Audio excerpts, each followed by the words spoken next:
আমার স্বামী আমার পরে রাগ করে যে এই কাজটা করলো সেটার জন্য আমি মোটেও প্রস্তুত ছিলাম না। আসসালামু আলাইকুম, কেমন আছেন সবাই? আশা করি আলহামদুলিল্লাহ ভালো আছেন। আমি সকালবেলা কিন্তু উস্তে ভাজি আর ছোট মাছের চচ্চড়ি আছে, এইটা আমি গরম করেছি, খেয়ে নেব।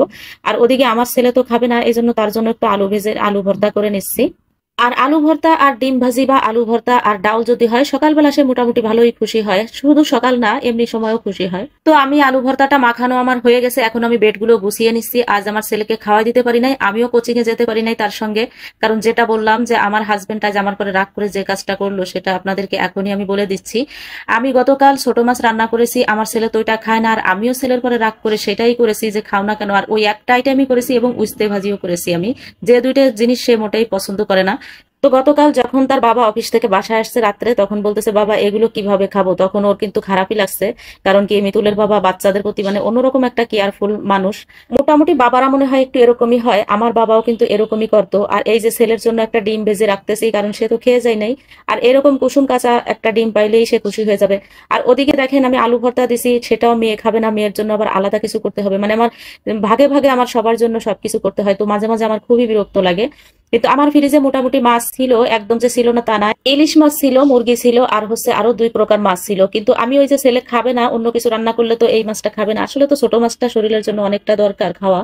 আর এদিকে আমি বাচ্চাকে ছোট মাছ খাওয়াইতে গিয়ে আমার হাজবেন্ড আমাকে ফেলে দিল বিপদে। কারণ কি, যেদিন মাছ আনবে সেদিন কিন্তু নিজের একটা প্রিপারেশন থাকে যে আজ মাছ আনবে, আমি অন্য কিছু করব না। তো আমার তো কোনো প্রিপারেশনই ছিল না, সে যে বাজারে যে এরকম মাছ নিয়ে আসবে আমি ভাবতেও পারিনি।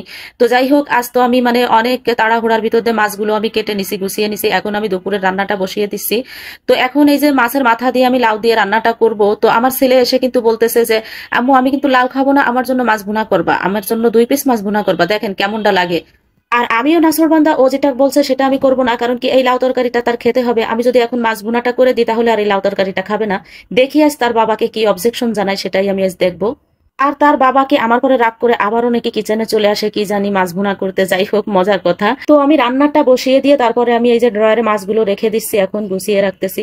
এক ড্রয়ারে মুরগি দিয়ে ভরে রেখেছি, আর এক ড্রয়ারে ওই যে মাছগুলো ছিল আর মশলা টসলা এগুলো দিয়ে আর কি গুছিয়ে রাখছি। আর এই ড্রয়ারটাও মোটামুটি ভরে গেছে, আজ যে সে মাছগুলো আনছে সেগুলোতেই কিন্তু ভরে গেছে। যাই হোক, সে আমাকে বিপদে ফেললো, আলহামদুলিল্লাহ ভালোই করেছে, আমার কয়েকদিন মাছ টাছ আর কাটা লাগবে না। আর এদিকে আমি যে পেঁয়াজ বেরেস্তাটা ভেজে রেখেছিলাম সেটা এখন আমি একটু শিলপাটায় বেটে নিচ্ছি। আসলে এটা আমাদের দক্ষিণবঙ্গের একটা রান্না, মানে আমরা সব রান্না পেঁয়াজ বেরেস্তাটা ভেজে তারপরে আমরা পাতলা ঝোলের যে রান্নাটা করি এইভাবেই করি। আসলে এক এক অঞ্চলের রান্না এক এক রকম, আমরা এইভাবেই রান্না করি, তো আমাদের কাছে এটাই আমাদের জনপ্রিয় রান্না। এদিকে আমার লাউটা কিন্তু সিদ্ধ হয়ে গেছে সুন্দরভাবে। আর আমি যে মাছের মাথাগুলো ভেজে রেখেছিলাম সেগুলো এখন দিয়ে দিচ্ছি, এগুলো দিয়ে কিছু সময় ঢাকনা দিয়ে ঢেকে তারপর একটু ঝোলের পানিটা দিয়ে দিব। আর ঝোলের পানিটা যখন আর কি বলক উঠবে সুন্দর করে, তারপর আমি পেঁয়াজ বেরেস্তাটা যে বেটে রেখেছি সেটা দিয়ে দিব। হয়ে গেল আমার রান্নাটা। আমার রান্নাটা কেমন হয়েছে কমেন্ট করে জানাবেন। এই পর্যন্তই আমার ভিডিও, পরবর্তী ভিডিওতে কথা হবে। আল্লাহ হাফেজ।